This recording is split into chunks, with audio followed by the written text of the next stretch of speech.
ಕದನ ವಿರಾಮ ಘೋಷಣೆ ನಡುವೆ ಭಾರತ ಮತ್ತು ಪಾಕಿಸ್ತಾನ ನಡುವೆ ಸೋಮವಾರ ಸೇನಾ ಕಾರ್ಯಾಚರಣೆಯ ಮಹಾನಿರ್ದೇಶಕರ ಮಟ್ಟದ ಮಾತುಕತೆ ನಡೀತಾ ಇದೆ. ಮೇ 7ರಂದು ಆಪರೇಷನ್ ಸಿಂಧೂರ ಪ್ರಾರಂಭ ಆದಾಗಿನಿಂದ 3 ದಿನಗಳ ತೀವ್ರ ಮಿಲಿಟರಿ ಯುದ್ಧದ ನಂತರ ಎರಡೂ ದೇಶಗಳು ಕದನ ವಿರಾಮಕ್ಕೆ ಒಪ್ಪಿದ್ದವು. ಅದಾದ ಬಳಿಕ ಸೇನಾ ಕಾರ್ಯಾಚರಣೆಗಳ ಮಹಾನಿರ್ದೇಶಕರು ಮೇ 12ರಂದು ಮಾತುಕತೆ ನಡೆಸುತ್ತಾರೆ ಅಂತ ವಿದೇಶಾಂಗ ಕಾರ್ಯದರ್ಶಿ ವಿಕ್ರಮ್ ಮಿಸ್ರಿ ಈಗಾಗಲೇ ಪ್ರಕಟ ಮಾಡಿದ್ರು. ಮಾತುಕತೆಯ ಸಮಯದಲ್ಲಿ ಎರಡೂ ದೇಶಗಳು ಕದನ ವಿರಾಮವನ್ನು ಪರಿಶೀಲಿಸುತ್ತೆ ಅಂತ ಮಿಸ್ರಿ ಹೇಳಿದ್ರು. ಭಾನುವಾರ 3 ಪಡೆಗಳ ಮಹಾನಿರ್ದೇಶಕರು ಆಪರೇಷನ್ ಸಿಂಧೂರ್ ಕುರಿತು ಪತ್ರಿಕಾಗೋಷ್ಠಿ ಉದ್ದೇಶಿಸಿ ಮಾತಾಡಿದ್ರು. ಯಾವುದೇ ದುಸ್ಸಾಹಸಕ್ಕೆ ಮುಂದಾದ್ರೆ ಅದು ಭಾರಿ ಬೆಲೆ ತರಬೇಕಾಗತ್ತೆ ಅಂತ ಡಿಜಿಎಂಒ ಲೆಫ್ಟಿನೆಂಟ್ ಜನರಲ್ ರಾಜೀವ್ ಖಾಯ್ ಪಾಕಿಸ್ತಾನಕ್ಕೆ ಎಚ್ಚರಿಕೆ ನೀಡಿದ್ರು. ಆಪರೇಷನ್ ಸಿಂಧೂರ್ ಆರಂಭ ಆದಾಗಿನಿಂದ ಅಂತಾರಾಷ್ಟ್ರೀಯ ಮಟ್ಟದಲ್ಲಿ ಭಾರತ ಮತ್ತು ಪಾಕಿಸ್ತಾನದ ನಡುವಿನ ಉದ್ವಿಗ್ನತೆ ತಗ್ಗಿಸುವ ಸಲಹೆಗಳು ಬಂದಿತ್ತು. ಆದರೆ ಭಾರತ ಅಧಿಕೃತವಾಗಿ ಎರಡೂ ದೇಶಗಳು ರಾಜತಾಂತ್ರಿಕ ಸಂಪರ್ಕಗಳನ್ನು ಕಡಿತಗೊಳಿಸಿಲ್ಲ ಅಂತ ಹೇಳಿದೆ. ಎರಡೂ ದೇಶಗಳು ಮಿಲಿಟರಿ ಘರ್ಷಣೆಗಳು ಹೆಚ್ಚುತ್ತಿರುವುದರ ನಡುವೆನೂ ಪರಸ್ಪರ ರಾಜತಾಂತ್ರಿಕ ಕಾರ್ಯಾಚರಣೆಗಳನ್ನು ಮುಂದುವರೆಸಿವೆ. ಡಿಜಿಎಂಒಗಳು ಯಾರು?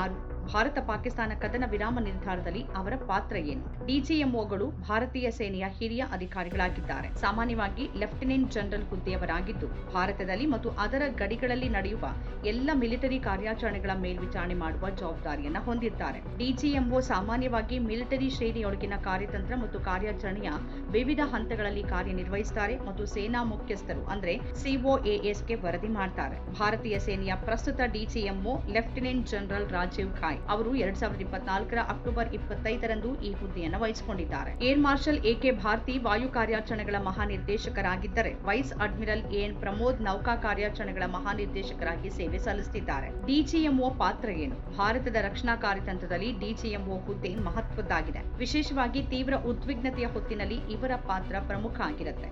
ಏಪ್ರಿಲ್ 22ರ ಪಹಲ್ಗಾಮ್ ದಾಳಿಯ ನಂತರ ಭಾರತ ಪಾಕಿಸ್ತಾನ ಉದ್ವಿಗ್ನತೆಯ ಸಂದರ್ಭದಲ್ಲಿ ಸಂಭಾವ್ಯ ಸಂಘರ್ಷಗಳನ್ನು ನಿರ್ವಹಿಸೋಕೆ ಮತ್ತು ತಗ್ಗಿಸೋಕೆ ಇವರು ಸಕ್ರಿಯರಾಗಿರ್ತಾರೆ. ಡಿಜಿಎಂಒ ಯುದ್ಧ ಮತ್ತು ಶಾಂತಿ ಪಾಲನಾ ಕಾರ್ಯಾಚರಣೆಗಳು ಸೇರಿದಂತೆ ಮಿಲಿಟರಿ ಕಾರ್ಯಾಚರಣೆಗಳಿಗೆ ತಂತ್ರಗಳು ಮತ್ತು ಯೋಜನೆಗಳನ್ನು ರೂಪಿಸೋದು ಡಿಜಿಎಂಒ ಜವಾಬ್ದಾರಿಯಾಗಿರುತ್ತೆ. ಸೇನೆ, ನೌಕಾಪಡೆ, ವಾಯುಪಡೆ ಮತ್ತು ಜಂಟಿ ಕಾರ್ಯಾಚರಣೆಗಳಿಗಾಗಿ ಸಂಪರ್ಕ ಅಧಿಕಾರಿಯಾಗಿಯೂ ಡಿಜಿಎಂಒಗಳು ಕಾರ್ಯನಿರ್ವಹಿಸುತ್ತಾರೆ. ಭಾರತದಲ್ಲಿ ಡಿಜಿಎಂಒ ಕದನ ವಿರಾಮ ಒಪ್ಪಂದಗಳು ಮತ್ತು ಗಡಿಯಾಚೆಗಿನ ಉದ್ವಿಗ್ನತೆ ಸೇರಿದಂತೆ ಸೂಕ್ಷ್ಮ ಗಡಿ ಸಮಸ್ಯೆಗಳನ್ನು ನಿಭಾಯಿಸುತ್ತಾರೆ. ಡಿಜಿಎಂಒ ಮಟ್ಟದ ಮಾತುಕತೆಗಳ ಮಹತ್ವ ಏನು ಅಂತ ನೋಡೋದಾದ್ರೆ ಡಿಜಿಎಂಒಗಳು ಸೈನ್ಯದಿಂದ ಸೈನ್ಯಕ್ಕೆ ಸಂಪರ್ಕ ಕೇಂದ್ರವಾಗಿರ್ತಾರೆ. ಉದ್ವಿಗ್ನತೆ ಹೆಚ್ಚಿದ ಸಂದರ್ಭಗಳಲ್ಲಿ ವೃತ್ತಿಪರ ನಂಬಿಕೆಯನ್ನ ಬೆಳೆಸುವುದು ಇವರ ಉದ್ದೇಶ ಆಗಿದೆ. ಶಾಂತಿ ಕಾಲದ ಸಮಯದಲ್ಲಿ ಡಿಜಿಎಂಒ ಮಟ್ಟದ ಮಾತುಕತೆಗಳು ಸಂವಹನಕ್ಕೆ ಮೊದಲ ಹೆಜ್ಜೆಯಾಗಿ ಮುಖ್ಯ ಆಗುತ್ತೆ.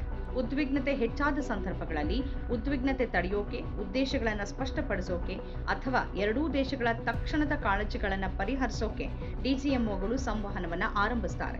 ಡಿಜಿಎಂಒಗಳು ತಮ್ಮ ದೇಶಗಳ ಮಿಲಿಟರಿ ಚಟುವಟಿಕೆಗಳ ಬಗ್ಗೆ ತಿಳಿದಿರ್ತಾರೆ. ಹಾಗಾಗಿ ಕಾರ್ಯಾಚರಣೆಯ ತಿಳುವಳಿಕೆಗಳು, ಕದನ ವಿರಾಮಗಳು ಮತ್ತು ಉಲ್ಲಂಘನೆಗಳನ್ನು ಪರಿಹರಿಸೋಕೆ ಅವರು ಸಮರ್ಥರಾಗಿರ್ತಾರೆ.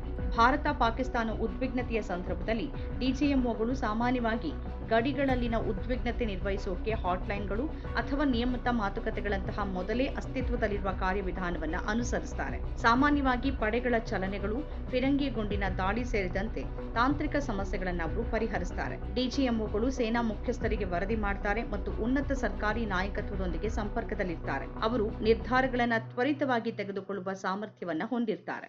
ನಮ್ಮ ಕಾರ್ಯಕ್ರಮಗಳನ್ನು ನೀವು ನೋಡ್ತಾ ಇದ್ರೆ ನಮ್ಮ ಚಾನೆಲ್ ಅನ್ನ ಸಬ್ಸ್ಕ್ರೈಬ್ ಮಾಡಿ, ಪಕ್ಕದ ಬೆಲ್ ಐಕಾನ್ ಒತ್ತಿ ನಮ್ಮನ್ನ ಬೆಂಬಲಿಸಿ. ಹಾಗೆ ನಮ್ಮ ಕಾರ್ಯಕ್ರಮಗಳನ್ನ ಲೈಕ್ ಮಾಡಿ, ಕಮೆಂಟ್ ಮಾಡಿ, ಅದನ್ನ ಬೇರೆಯವರಿಗೂ ವಾಟ್ಸ್ಆಪ್ ಮೂಲಕ ಶೇರ್ ಮಾಡಿ. ನೀವು ಹೀಗೆ ಮಾಡಿದಾಗ ನಮ್ಮ ಚಾನೆಲ್ ಇನ್ನಷ್ಟು ಮತ್ತಷ್ಟು ಜನರಿಗೆ ತಲುಪಲು ನೀವು ನಮ್ಮೊಂದಿಗೆ ಸಹಕರಿಸಿದ ಹಾಗಾಗುತ್ತೆ. ಇದು ನೀವು ಯಾವುದೇ ಖರ್ಚಿಲ್ಲದೆ ಕೆಲವೇ ಸೆಕೆಂಡುಗಳಲ್ಲಿ ನೀಡಬಹುದಾದ ಸಹಕಾರ. ಧನ್ಯವಾದಗಳು.